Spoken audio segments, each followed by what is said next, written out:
আজ আমি বাড়িতে তৈরি করলাম রসগোল্লা।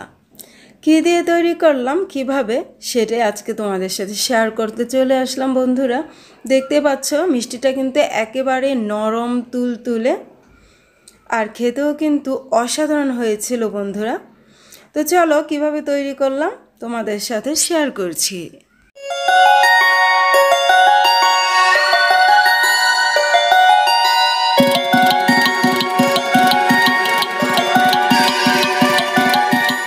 ফ্রেন্ডস, আজকের এই রসগোল্লা তৈরি করার জন্য প্রথমে আমাদের একটি ডো তৈরি করে নিতে হবে, খুবই নরম আর তুলতুলে। যার জন্য চুলায় একটি প্যান বসিয়ে দিয়েছি, এর মধ্যে দিয়ে দিলাম 1 কাপ পরিমাণ পানি। চাইলে এই পানির পরিবর্তে সমপরিমাণ লিকুইড দুধ অথবা গুঁড়া দুধ কিন্তু গুলিয়ে দেওয়া যাবে। এখন এই পানির মধ্যে অ্যাড করে দিচ্ছি আধা কাপ পরিমাণ সুজি। সুজিটা কিন্তু কাঁচা সুজি, ভাজা নয়। এবার পানির সাথে মিশিয়ে নিলাম আর চুলাটা অন করে দিয়েছি এই পর্যায়ে, আর একেবারে লো আঁচে রেখেছি। এখন অ্যাড করে দিয়েছি 1 টেবিল চামচ পরিমাণ ঘি। এই তো ঘিটা দিয়ে খুব ভালো করে একটু মিশিয়ে নিচ্ছি, এতে করে কিন্তু সুজিটা যখন ঘন হবে প্যানের গায়ে লেগে যাবে না। এবার এর মধ্যে অ্যাড করে দেব 1 টেবিল চামচ পরিমাণ চিনি।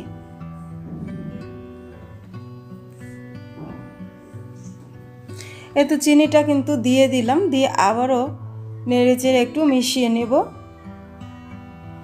এই পর্যায়ে সুজিটা কিন্তু আবার একটু পাতলা হয়ে যাবে। তো নেড়েচেড়ে সুজিটাকে কিন্তু একটা ডো তৈরি করে নিতে হবে। তো এভাবে নেড়েচেড়ে সুজিটাকে ডো করে নেব। খুব বেশি পাতলা অথবা খুব বেশি ঘন কিন্তু করা যাবে না, একেবারে টাইট হলে কিন্তু মিষ্টিটা শক্ত হয়ে যাবে। দেখতে পাচ্ছ বন্ধুরা, সুজিটা কিন্তু হয়ে গেছে। প্যানের গা ছেড়ে আসলেই কিন্তু আমরা নামিয়ে নেব। তো এ পর্যায়ে কিন্তু দেখা যাচ্ছে প্যানের গা ছেড়ে আসছে। আমি একটি প্লেটে সুজিটা নামিয়ে নিচ্ছি। গরম প্যানের মধ্যে কিন্তু সুজিটা রেখে দিলে অনেক বেশি শক্ত হয়ে যাবে, সেক্ষেত্রে কিন্তু রসগোল্লাটা ভালো হবে না। যার জন্য অন্য একটি প্লেটেই কিন্তু নিয়ে নিতে হবে। এই তো নিয়ে নিয়েছি। এবার এটাকে একটা সাইডে রেখে দিচ্ছি। এ পর্যায়ে আমরা চিনির যে শিরাটা ওটা তৈরি করে নেব। চুলায় একটি প্যান বসিয়ে দিয়েছি, আর এখানে দিয়ে দিলাম 1 কাপ পরিমাণ চিনি। চুলাটা কিন্তু এ পর্যায়ে অফ রয়েছে। এখন এখানে দিয়ে দেবো 2 কাপ পরিমাণ পানি। চিনির ডাবল এখানে পানি দেবো, কেননা রসগোল্লার শিরাটা কিন্তু একটু পাতলা হয়। তো সাথে সুন্দর একটা ফ্লেভারের জন্য 2টা এলাচ ফাটিয়ে দিয়ে দিলাম। এবার নেড়ে চেড়ে শিরাটাকে একটু ফুটিয়ে নেব।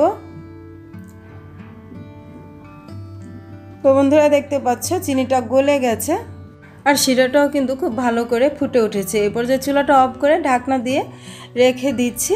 আর এখন আমরা মিষ্টিগুলো তৈরি করে নেব। যার জন্য দেখতে পাচ্ছ ডোটা কিন্তু মোটামুটি একটু ঠান্ডা হয়ে গেছে। এর মধ্যে এখন আধা কাপ পরিমাণ গুঁড়া দুধ দিয়ে দিলাম।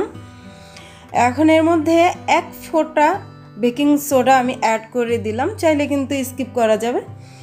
তো বেকিং সোডাটা দিলে কিন্তু মিষ্টিটা একেবারে নরম তুলতুলে হবে, যার জন্য আমি এটা দিয়ে দিলাম। আর ভেতরেও খুব ভালো করে রস ঢুকে যাবে। তো কয়েকবার এই ডোটাকে ভালো করে মেখে নিয়েছি, দেখতে পাচ্ছ। এখন এখান থেকে মিষ্টির সাইজ মতো আমার যেরকম ইচ্ছা ওই রকম একটি গোলা নিয়ে আমি মিষ্টিটা তৈরি করে নিচ্ছি, দেখতে পাচ্ছ। আর সেমভাবে কিন্তু সবগুলো তৈরি করে নেব। মিষ্টিটা এমনভাবে তৈরি করতে হবে যেন মিষ্টির গায়ে কোনো রকম ফাটল না থাকে। তো সেমভাবে আমি সবগুলো তৈরি করে নিয়েছি। এখন মিষ্টিগুলোকে রান্না করে নেব। যার জন্য চুলায় আগে থেকে যে শিরাটা তৈরি করে রেখেছিলাম ওটা বসিয়ে আবারও চুলাটা অন করে দিলাম। শিরাটা এখন গরম হয়ে উঠলেই কিন্তু আমি এই মিষ্টিগুলো ছেড়ে দিব। তো দেখতে পাচ্ছ শিরাটা কিন্তু গরম হয়ে গেছে। এখন একে একে আমি মিষ্টিগুলো ছেড়ে দিচ্ছি। এই তো সবগুলো মিষ্টি আমি দিয়ে দিলাম। এখন ঢাকনা দিয়ে রেখে দেবো প্রায় 5 মিনিটের মতো।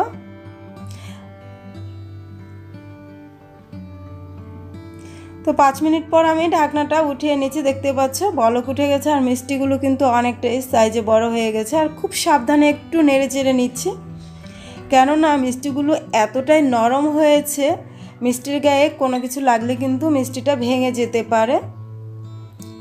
একটু সামনে থেকে দেখাচ্ছি, দেখতে পাচ্ছ বন্ধুরা কত সুন্দর রসগোল্লা তৈরি হয়ে গেল সুজি দিয়ে। আর কম খরচে এভাবেই কিন্তু আমরা রসগোল্লা তৈরি করে খেতে পারি। তো রসগোল্লাটা কিন্তু আমার একদম কমপ্লিট হয়ে গেছে। আমি আরও 5 মিনিটের মতো জাল করে নিয়েছি। এ পর্যায়ে চুলাটা অফ করে দিলাম, দেখতে পাচ্ছ। এখন ঢাকনা দিয়ে রেখে দেবো প্রায় 1 ঘন্টার জন্য। 1 ঘন্টা পর ফিরে আসছি। সময় থাকলে কিন্তু 2-3 ঘন্টা ভিজিয়ে রাখতে পারো, এতে করে মিষ্টিটা আরও অনেক বেশি ভালো লাগবে। তো 1 ঘন্টা পর আমি তোমাদের সাথে শেয়ার করছি। দেখো মিষ্টিগুলো কতটা সুন্দর হয়েছে। একটি বাটিতে নিয়ে নিচ্ছি। খুবই নরম তুলতুলে রসালো হয়েছে মিষ্টিগুলো। আমি একটি মিষ্টি তোমাদের সাথে কেটে শেয়ার করব এখন, ভেতরটা কেমন হলো। এই তো একটি মিষ্টি নিয়েছি, এটা আমি এখন কেটে নিচ্ছি। দেখো একেবারে নরম তুলতুলে, ভেতরেও কত সুন্দর রস ঢুকেছে, দেখতে পাচ্ছ বন্ধুরা। একেবারে দোকানের মতো রসগোল্লা, কেউ বুঝতেই পারবে না এটা ছানার না সুজি দিয়ে তৈরি। খেতে অনেক বেশি মজাদার হয়েছিল, একেবারে ছানার মিষ্টির মতো। তো বন্ধুরা এভাবে আমরা কম খরচে কিন্তু রসগোল্লা তৈরি করে নিতে পারি। আশা রাখছি রেসিপিটি তোমাদের খুবই ভালো লেগেছে। আজ এই পর্যন্ত, ভালো থেকো, আল্লাহ হাফেজ।